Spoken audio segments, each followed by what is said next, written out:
Leader ng KOGC o founder ng SMNI at saka KOGC, Pastor Apollo Kibuloy or Kingdom of Jesus Christ.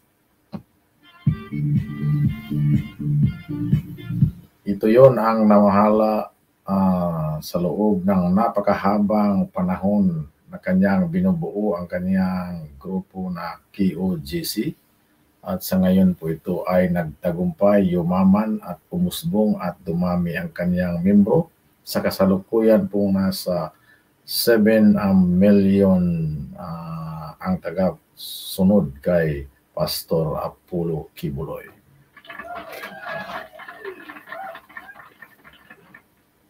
Kaya ngayon mga ka-people, napaka-kontrobersya yung nagsimula itong issue na ito noong sinuspindi itong SMNI at lumabas na marami ring kaso ang pastor doon sa Amerika at ngayon ay dinala ito sa Pilipinas. Kasalukuyang hindi pa nalilitis ang mga kaso at mamaya magsalita itong si Apollo Kibuloy tungkol sa kanyang sides at sa kanyang sitwasyon ngayon. Sa kanyang buhay at sa kanyang grupo ng KOGC. At ito naman si Kibuloy ay pilitang pinatawag sa Senado sa pinamunuan ng investigasyon doon ni Senadora Ontiveros. Kung matandaan natin, napakaraming nag-akusa nitong si Kibuloy. Kasama na yung mga dating membro na kumalas o umalis sa kanilang grupo. Ngayon ito ay ginawang mga witness na hindi nagpapakita ang mukha o parang nagtatago. Kaya ito kinu-question din ni Apollo Kibuloy at sa mga ibang senador, bakit nagtago kung siya ay tunay na mga witness at nagsasalita ng totoo. Sa puntong ito, maraming sasagutin at ipaalam sa taong bayan itong founder ng KOGC o Kingdom of Jesus Christ, Pastor Apollo Kibuloy.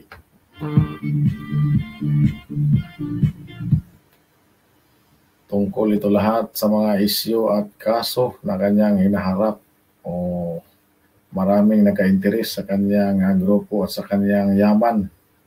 Kaya ito napunta ito at napolitika ang kanyang grupo ngayon at parang maliwanagan at maintindihan natin, pakinggan natin ang kanyang statement, voice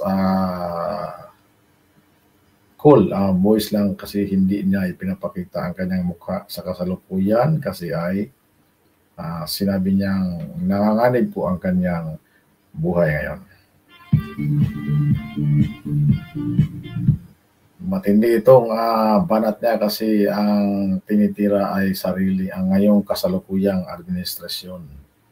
Nagsimula itong bangayan ng kampi ng dating Presidente PRRD at saka Marcos na ngayong kasalukuyang nakaupo ng Presidente at saka sa Kongreso noong lumabas itong PI or People Initiative. Ang awayan din ng Senado at saka mababang kapulungan. Kaya ito nagsilabasan ng mga isyu kaya marami tayong tatalakayin sa araw-araw. Ito po ang video ngayon na ating pakinggan at ating panoorin, intindihin nating mabuti at bigyan nating reaksyon.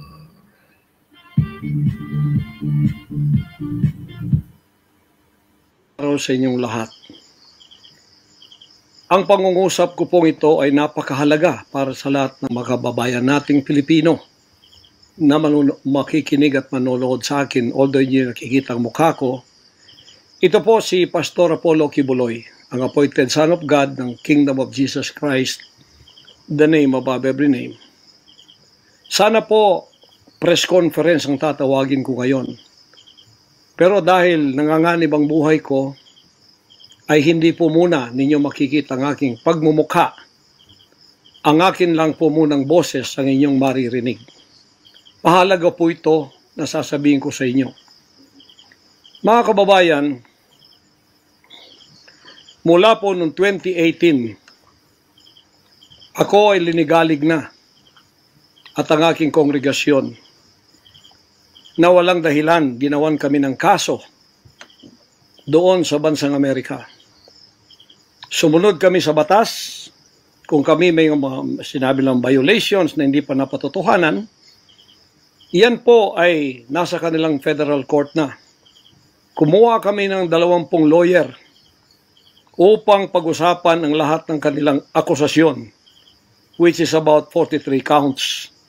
Lahat po yan ay mayroong 20 lawyers na nakatutok at meron na po kaming depensa. Naghihintay po ang aking mga lawyer sa Amerika at sa Pilipinas na simula ng trial. Mulang 2018, pinospon. Ginawang 2020, pinospon. Ginawang 2022, pinospon. 2021, ganun din. 2023, sana ipopospon. Pinospon pa rin. Ngayon, hindi na po papayag ang judge. November 5, 2024, talaga pong itutuloy na. Ngayon, ako naman nandito sapagkat indicted din ako. Sealed indictment pa nga ng 3 taon, hindi ko alam ako indicted ako. So anytime pupunta ako doon, pupusasan na ako, hindi ko alam. Pero sa Panginoon Diyos, sapagkat hindi na ako pumalik doon at hindi nangyari yon. Ngayon, ito po ang mahalagang ibabalita ko sa inyo. Mula noong 2018 hanggang ngayon, hindi na po kami mapakali sa ating sariling bansa. Na wala po ang aming kalayaan sapagkat kami dito ay sinosurveillance. Sinosurveillance ako dito sa Pilipinas ng CIA at ng FBI. Sarili kong bansa, ako po ay nagtatago sapagkat liligwakin ako ng ganun-ganun na lang. Walang extradition process na gagawin. Dumating po sa aming kaalaman sa mga sandaling ito from reliable sources. Correct me if I am wrong, but these are reliable sources na dumating sa akin na ayaw na raw po nila ng extradition fee.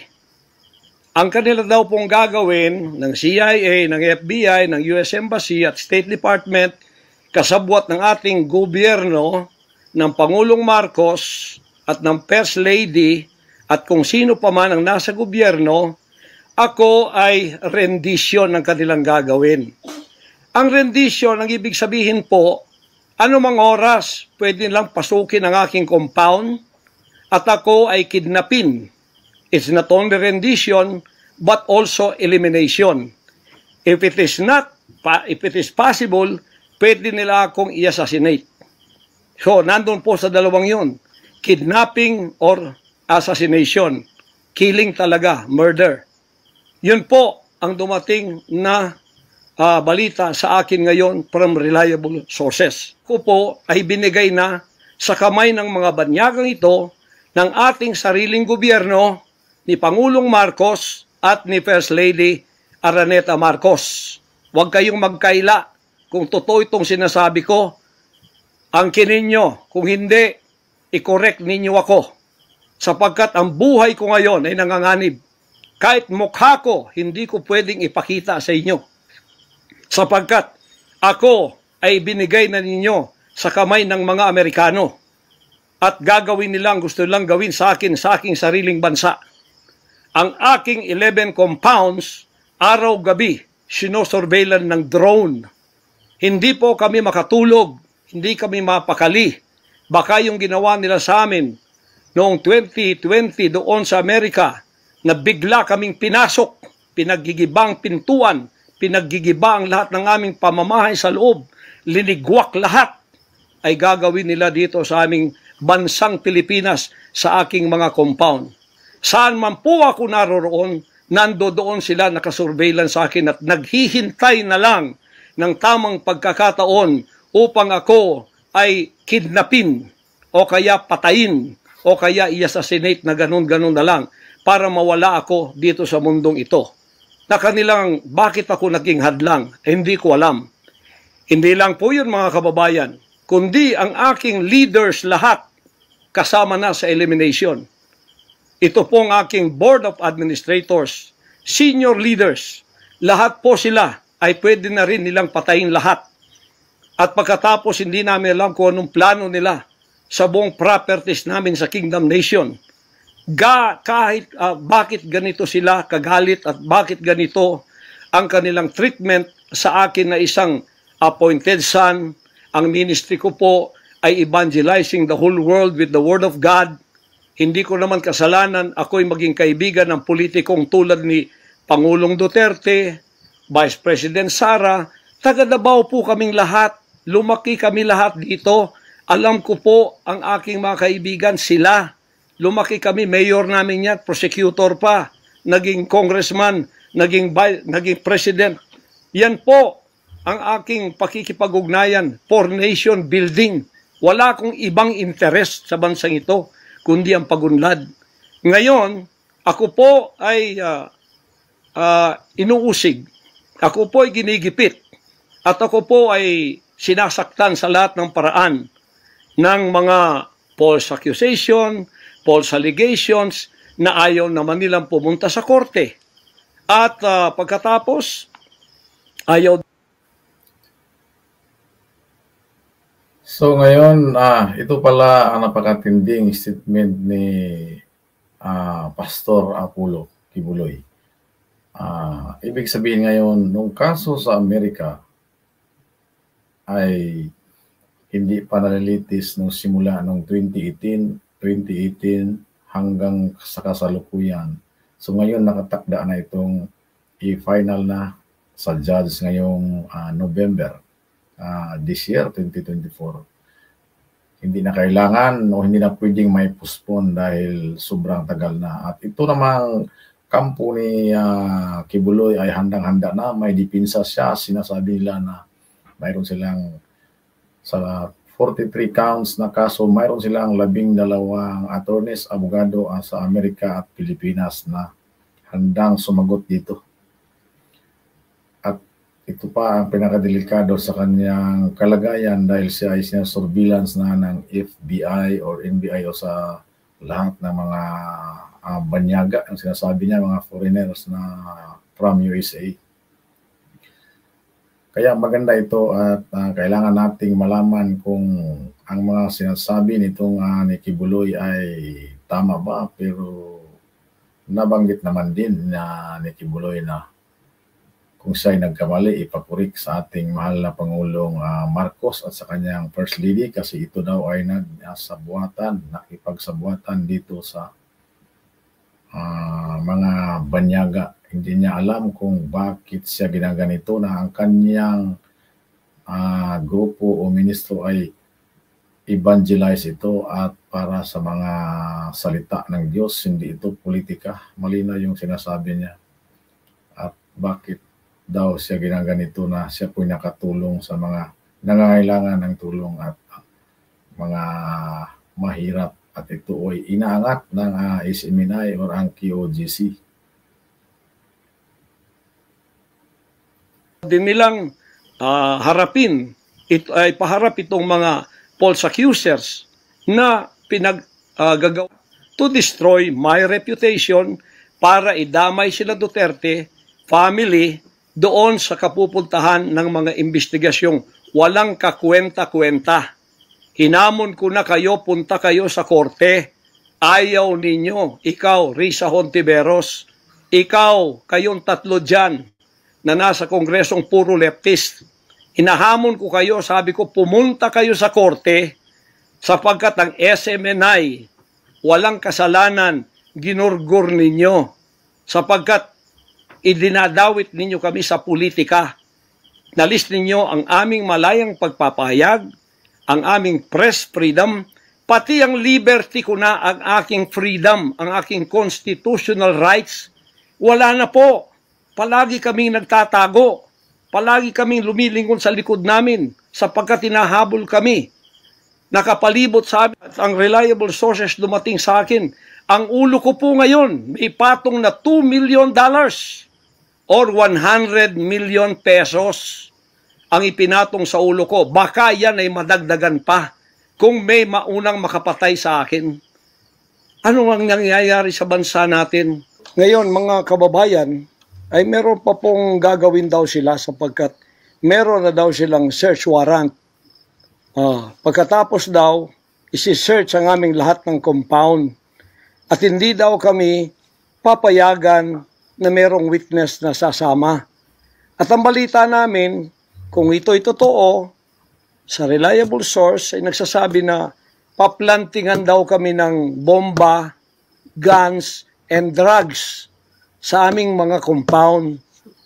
Yan po ay aming babantayan. Sinabi ko na po muna sa inyo dito sa live na to para kung mangyari man ang mangyayari, sapagkat wala po kaming ganon, ay sila pong may kagagawan nun. Ganito ka-evil ang kanila pong mga pag-iisip sa ngayon, masyadong desperado, aywan ko kung bakit. Kung kayo nasa katotohanan, nasa kapangyarihan, bakit kayo natatakot? At huwag ninyong pasamahin ang aming mga abogado para sumama sa inyo sa pagsisearch. Kaduda-duda na yon. Hindi po pwede yun. Ano tayo? Bansang Hapon ng panahon ng giyera? Ano to? Panahon ni Hitler? Na wala kaming pwedeng lawyer na sumama sa inyo? Kayo-kayo lang? Pagkatapos, pwede nyo kaming barilin pagka kami nakikipag-usap na kailangang may witness para kamerahan namin ang ginagawa ninyo na wala kayong lusot kung meron kayong gagawin na kabulastugan. At pagkatapos, ipapatong ninyo sa amin. Pagka ito'y totoo, we will resist you. Hindi kami violent, pero hindi kami papayag na wala kaming mga witness na sasama sa inyo. Lawyer at saka barangay captain ang hinihingi namin na magiging witness sa lahat ng search na gagawin ninyo sa lahat ng aming pamamahay, kwarto o kung ano. At may lawyer kaming titingin muna. At